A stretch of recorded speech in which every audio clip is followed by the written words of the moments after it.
Le secteur automobile sud-africain a reçu un nouveau coup de pouce. La réputation du pays pour ses capacités et son efficacité dans la fabrication automobile de pointe a attiré des investissements en provenance de la Chine.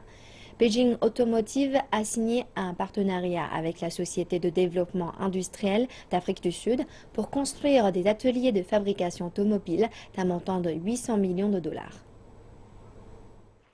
L'Afrique du Sud et la Chine ont innové. Une cérémonie de lancement des travaux célèbre à la fois la naissance d'une nouvelle usine de fabrication de moteurs et du projet le plus vaste depuis 40 ans. Nous pensons que l'Afrique du Sud est le pont qui relie tous les autres pays du continent. Voilà pourquoi nous avons choisi l'Afrique du Sud pour cet investissement. Ce projet entre dans le cadre de l'engagement chinois d'investir 7 millions de dollars, promesse faite l'année dernière lors du forum sur la coopération Chine-Afrique à Johannesburg. Lorsque le président Xi Jinping a fait une visite d'État en Afrique du Sud en 2015, il y avait une volonté d'aider à industrialiser le continent africain. Nous avons signé 2 accords clés, l'un porté sur l'établissement d'un atelier de fabrication automobile ici en Afrique du Sud et l'autre sur la création d'un fonds pouvant aider à fournir des capitaux à d'autres projets de start-up. L'usine sera située à Koega, première zone industrielle d'Afrique du Sud, un lieu idéal bénéficiant d'un accès aux routes maritimes vers les grands marchés émergents et développés. La construction qui commencera en décembre devrait s'achever en 2018.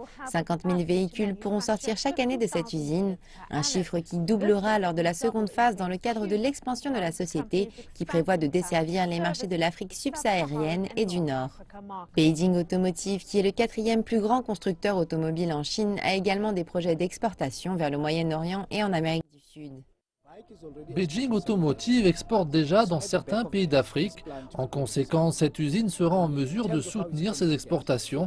Et en termes de configuration, 40% seront destinés au marché local et 60% à l'exportation vers l'Amérique également.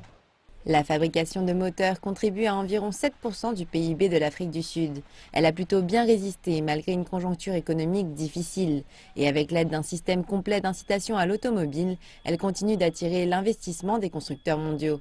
1,7 milliard de dollars ont été investis dans ce secteur au cours des 5 dernières années. Ce dernier investissement permettra la création de plusieurs milliers d'emplois. Quand l'usine sera terminée et qu'elle fonctionnera à plein régime, nous visons à employer plus de 15 000 personnes. L'équipe d'ingénierie professionnelle et de gestion de haut niveau viendra de Chine. Pour tous les autres postes, soit plus de 95% des employés, nous les rechercherons ici en Afrique du Sud. Beijing Automotive exploite une trentaine d'usines automobiles dans 20 pays différents. Mais cette usine située à Port Elizabeth sera la première à être équipée d'une chaîne de valeur complète. En effet, l'ensemble de la fabrication automobile et de l'assemblage sera réalisé en Afrique du Sud. L'une des chances importantes d'un investissement majeur comme celui-ci réside dans la chaîne d'approvisionnement. C'est la production de composants qui forment le véhicule sorti d'usine et c'est là où les petites et moyennes entreprises peuvent jouer un rôle. C'est là où il y a une occasion pour les habitants de fournir des fenêtres et des portes de voitures, des pare-chocs et des pièces de moteur, etc. Voilà la direction vers laquelle nous cherchons maintenant à approfondir notre industrialisation.